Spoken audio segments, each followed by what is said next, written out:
From 1947-48, India has been touring Australia. We've never beaten Australia in a test series. Closest was 2003 for 1-1, 2-1 on the cusp of history. Do you guys think in such terms at all, or discuss in such terms that what has never happened before, this team can actually achieve that? Does history matter to you? If you ask me very honestly, no.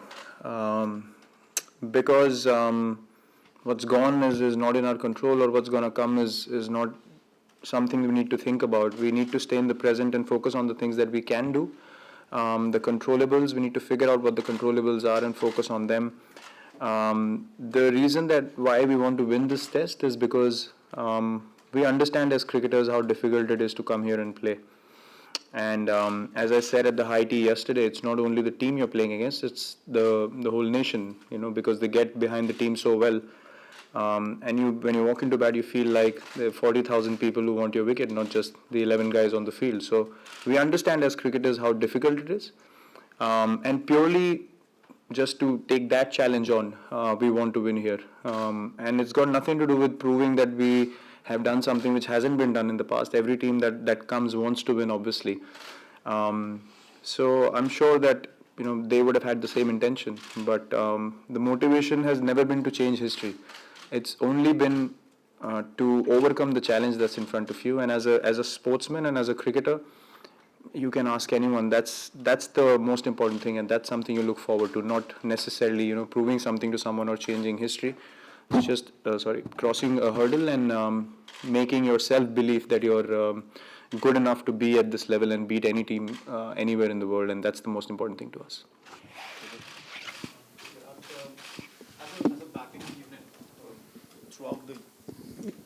As a batting unit throughout the year, you probably turned a corner in the England series, mid-series to that Nottingham Test second innings when the middle order started contributing. How much effort before the MCG Test? Like, it's not technical. It cannot be completely technical for you. It's also a mental thing. So how much of that as a unit and as individually of that can be worked in the nets, or how does it go throughout that process from one series in difference in conditions? How does that happen? The reason I said it has to be an obsession to be able to win away from home is because you cannot afford to be negative even a single minute, forget a single day on tour. You need to be that convinced about your ability firstly, and the fact that you can go out there and put in a match-winning performance, not just get a score to feel good about having scored runs away from home, but to make that contribution that significant that your team wins. And I think for that you need to be absolutely positive in your mind every single minute of the tour. That's why I said it's 80% mental and 20 technical. Even if you're going through a sort of a lean patch or something like that, you go into the nets and challenge yourself so that you can mentally get over that barrier, not necessarily feel good about the positions you're getting into. Because unless you're looking forward to the challenge in the middle, it's not going to happen. So every time we've played well, you can see as a group, you notice the body language of all the batsmen walking in, and you see the way they defend the ball or even leave the ball. There's intent, and that can only come when you're absolutely positive in your head and so sure of yourself that you can do what the team wants you to do. And it's an individual responsibility to get into that frame of mind, and that I think is expected of any cricketer playing at the international level. And the guys have understood it. In this series, we've stood up at the right times, and when everything comes together, you obviously feel good as a team.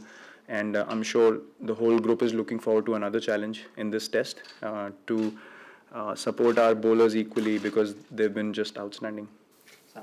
Virat, Happy New Year. Have you got any New Year's resolutions? Resolutions?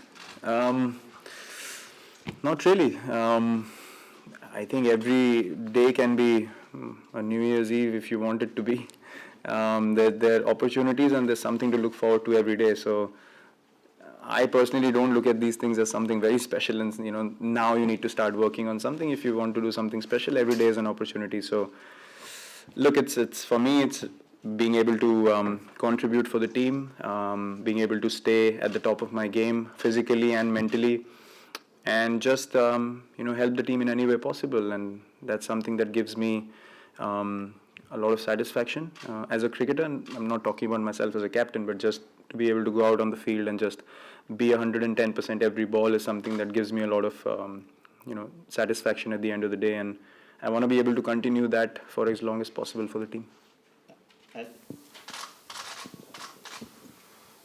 You've spoken about the obsession. Are you the most obsessive person in the team, or do you think everyone else is more as obsessive? Is that your thing to impose on the others, or is there anyone who's more obsessive than you?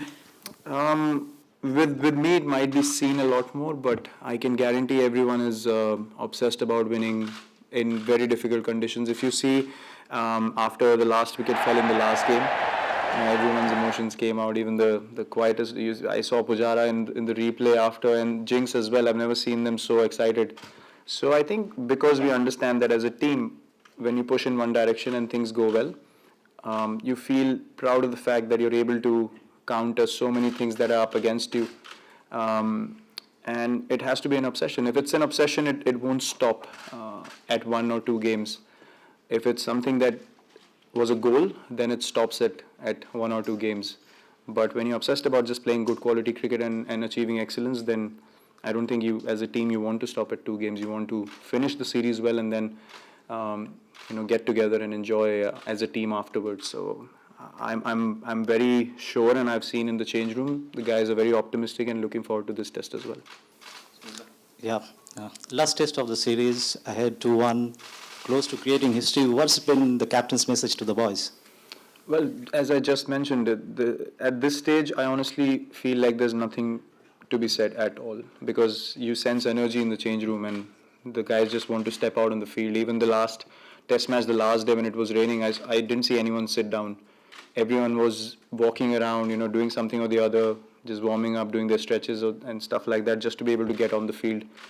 And we want to get on the field, and we definitely don't want to feel comfortable sitting in the change room. We want to be out there doing what we know best, and understanding that we want to do it more than anything. And at this stage, honestly, there's nothing that needs to be said, because everyone's very, very focused. Virat, hi.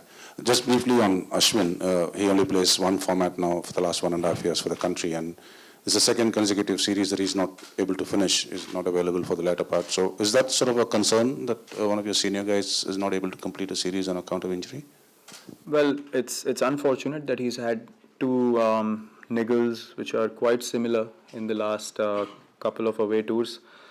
That's something that obviously him more than anyone else will be focused to correct. And the physio and trainer have spoken to him in terms of what's required in order to get over that injury. He's very important for sure.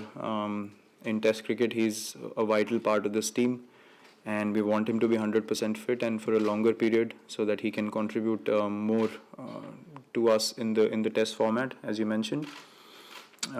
He is very disappointed with the fact that he's not able to recover in time, but the things that have been laid out to him, what needs to be done to get back to full fitness, and honestly, you can't really,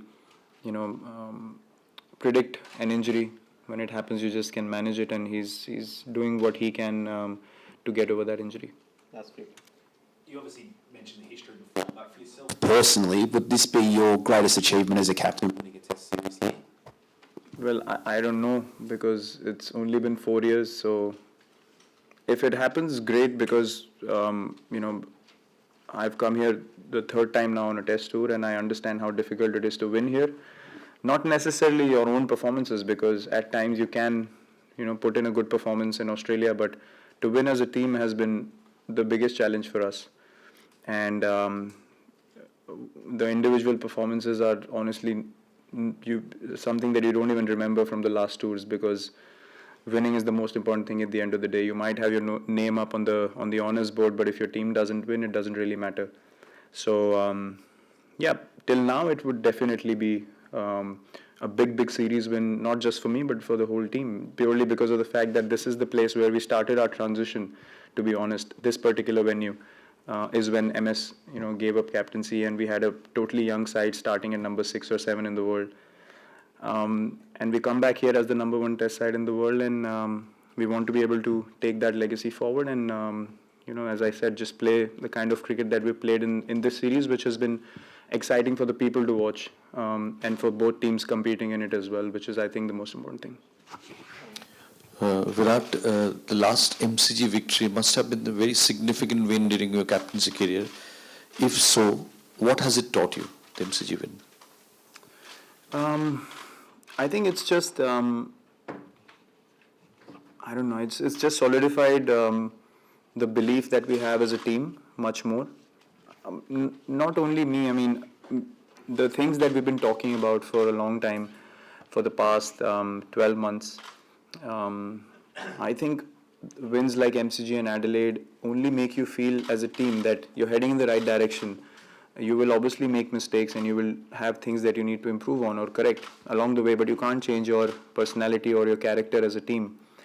And when that comes through, you understand that against all the odds, you stuck together as a side, and eventually you start getting your results, and you start believing in yourself. You see guys, you know, growing in their confidence levels, and that's a beautiful sight to see because I think these kind of victories evolve you as a cricketer and as a person as well. And that can only happen when you have total belief in what you want to do rather than following someone else's opinions. So I think as a side, it gave us a lot of belief that yes, we were heading in the right direction always, and we were very close. We just had to understand our mistakes and correct them at the right times. Not that we were not willing to correct them, but the timing wasn't right. So yeah, I mean, it just gives us more confidence to keep doing these things more often and not stop there. Done a few players, including yourself, who are adept at scoring runs overseas and also going between formats, without too much issue. What do you put into your preparation to make sure that you can do that? Is it physical things you do with your training, or is it more of a mental game, as you touched on before? Yeah, the physical part has definitely helped me massively in the last 3 years. I feel like I can switch formats very easily and be at the top of my energy levels or the intensity that's required to play international cricket because I work really hard on my fitness. There are many factors involved, the diet patterns, the sleep patterns, and all these sort of things are very, very crucial. But apart from all that, I believe in backing my technical ability to score in all formats. I'm not someone who aims to be the biggest six hitter as such. I'm happy to knock the ball around in shorter formats and get runs. As long as the intent is there and you're working towards making your team win, you don't necessarily need to go out there and make people go, wow, what was that shot, So I'm not bothered by those things. The thing that drives me is just helping the team at any cost. And for that, I need to be at the top of my game in all formats because I believe that I can make match-winning contributions for my team. And for that, I need to be absolutely sure of my patterns. And if you have a good technique, you can play any format. That's the bottom line. That's what I believe in. Coming back to Ashwin, how does someone like Ashwin getting injured and not playing 3 matches affect the pre-series planning, and how do you sort of then as a bowling group or as a leadership group manage something like this? And how are you managing your own back troubles which you sort of had during the matches? How are you managing it? Well, the Ashwin factor, I think it does make you alter your plans a little bit throughout the course of the series. But the fact that Vihari has bowled beautifully whenever we've given him the ball makes us feel absolutely calm about Ashwin not getting to play. It is obviously a disappointment for us as a team and for him personally, but if you see the way Vihari has bowled, he's looked like picking up a wicket whenever he comes to bowl. And he's pitching the ball in the right area, so we are looking at him as a solid bowling option right now, especially in this test match because he's got pace on the ball, he puts in the effort, and he's economical, and that's all you need from a guy who's coming into bowl 10 to 12 overs a day. On my personal fitness concern, I've had disc issues since 2011. It's nothing new. I've been able to manage it because of the physical effort I've put in the last few years. And when you have a back which is which has disc issues, you can only maintain it that way. So I'm not too bothered by it. When the workload gets high, it can get into a spasm. I mean, you don't necessarily get serious issues. You get fine in 2-3 days, but at that point of time, you get into a spasm kind of a thing, which is very easy to heal. So I'm not too concerned with it. You just have to manage it physically and stay ahead of the injury. And I've been able to do it for now, and I'm sure I'll find out more options and more ways to keep countering that and be at the top of my fitness. I mean, it's inhuman or impossible to keep going on without niggles. And I think it's fine to have a few niggles here and there. You just need to be able to manage it very well. Thank you.